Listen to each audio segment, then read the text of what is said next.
We already got a nerf to the helmet system and it's not even out yet. Good grief. I'm just going to lower my excitement for the system down a little bit because we're probably going to receive even more nerfs when the thing actually launches. So what they did is they nerfed a select few abilities while they also lowered the barrier to entry. Even though this was, again, not supposed to be a system designed for new players.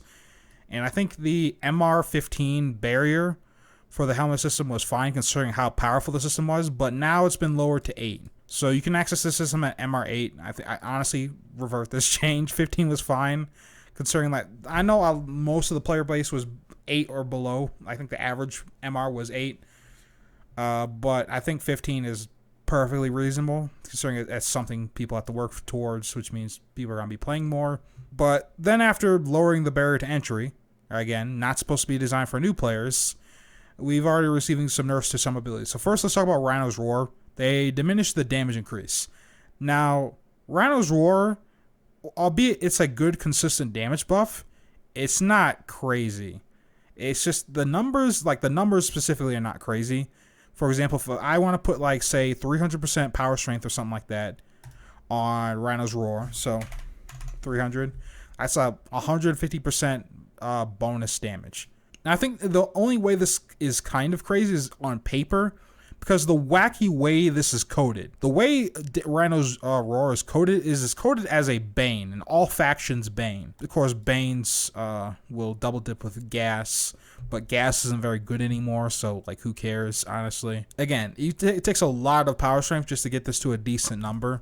I think the highest you can go is, 221%? But the thing is, like, to get that high, you need to build the entire Rhino. Like, you have to have an entire Rhino set specifically for a buff. You cannot have multiple builds on that Rhino. You have to format everything out in order for it to be that high. But yeah, it takes a lot of power strength for this to even be a decent amount. So I'm not really sure why they nerfed this. Now, Mirage's Eclipse is also one I definitely disagree with because Mirage's Eclipse is easily one of the worst damage buffs in the game. And it's not even because the numbers are like bad or anything. No, the numbers are great for her buff and her damage reduction. It's just the shitty UI associated with it. So if we go to Mirage's wiki page here, the thing with Mirage's buff is that, sure, a strength also affects it, but the buff is also determined by environmental lighting and Mirage's real-time position. So the value changes all the time, despite the buff always displaying the maximum values of bonus damage or damage reduction. So you're not always getting the maximum effect of the buff, even though the UI will tell you you're getting the maximum buff. Also, the damage reduction doesn't apply to toxin damage for whatever reason. So, not very good, honestly. Like, the only Warframe I could see this being really good on is Ember, and that could potentially turn her into an Eidolon Hunter, because she can create a consistent lighting with her fire, mainly Fire Blast. Pretty sure that creates light, if I'm not mistaken. And that would be really good because Ember has a lot of like weapon damage buffs in her kit, as well as a lot of weapon damage augments that honestly, she has way too many. But that's what could make her decent for Eidolon hunting. But that's the only Warframe I'd even consider that on. And now, with this change, I'm not so sure. Now, we don't have numbers because apparently they're still testing and things could change. But next thing we have, Valkyr's Warcry. They reduced the attack speed, not even the armor, which is the armor bonus is honestly not bad, but likely you probably didn't even notice the armor from Valkyr's Warcry anyways. But the main thing you'd want out of this is the attack speed, and they reduced it. Why? I don't know. It doesn't make any sense. This seems like more of a fun thing than anything else. But if we go to look at the armor, for example, the armor buff from Warcry is actually affected by your Warframe's base armor value, and it stacks additively with other armor bonuses, not mods, bonuses. So like so potentially this could stack really well with other armor increasing abilities. But you have to remember that Valkyr also has like one of the highest armors in the game. So this is 1600 for base Valkyr. If I'm just gonna go take this to a calculator real fast. So like for example, like this is on base Valkyr, but if we take Chroma Prime's base armor, right, and calculate that, then it becomes not less. So it's not like amazing or anything, but this could be really good if paired with other armor increasing bonuses. With that said though, it's still a little outshined by Wukong's Defy, but that also got nerfed.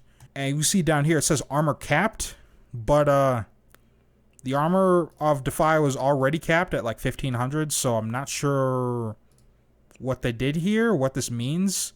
Maybe they lowered the cap on Defy, or maybe they were testing out a version of it that didn't have a cap, and then they decided that's not a good idea, and they decided to just throw it back on there. So I'm not even sure why that change in particular was documented. I'm not even sure what that means. But we'll have to see when it launches. Protea's Dispenser, duration reduced. I can actually live with this change. Just Protea's Dispenser is a pretty powerful ability, but again, it's not like end all be all. It's pretty great support to have, and it would probably be good for a lot of meme builds that like require like heavy weapons and ammo and whatnot. So very good for memes. Pretty good on some Warframes like say Korra. This could replace her third ability, considering that health orbs also like heal your companions as well. So this would be pretty good. And also Korra's best attack stance for Veneri is the attack mode and not the healing mode. While healing mode gives a steady like healing over time, if you have your mod set right on Veneri in particular, the second she does damage, she'll just full heal you. So, and then defense mode just disarms one opponent at a time with a very lengthy long animation. So not that great. So all in all, this would be pretty good on Korra. But duration reduced, I can live with this, but we'll have to see how impactful this is when this actually launches. And Nidus larva changes, radius reduced. This is specifically to hurt Protea using this. This is the only reason why this got changed is Protea. And the reason this is because Protea would maybe have to actually build for range on a turret build, which she really doesn't want to do because she wants to focus everything she has into duration. So the only reason this is being changed is Protea. There's literally no other reason this is being changed. Now, the reason they're making these changes is because of player choice. They want to have more player choice in the ability pool that's up here. And based on like people's tier lists, and I guess devs playtesting a little bit, that these abilities would become way too powerful of a choice, even though this one doesn't make sense, and this one's just here to hurt Protea. So like, and this one's just a fun why okay, whatever. But again, they're justifying that by lowering the barrier to entry from MR15 to 8. Honestly, I just revert all these changes. None of these changes make any sense. The only one that kind of makes sense is Protea's Dispenser, but even then, it's not something I 100% agree with. Also, keep in mind that the way you even get this is you need to actually buy the segment from the new Entrati Syndicate. You need to hit rank 3 with them in order to even buy the Helminth segment that allows you to do this. So you can't just do this immediately on launch. You need to hit rank 3 in the Syndicate in order to buy the segment. So that combined with MR15, I think more than justifies these just being, as they were.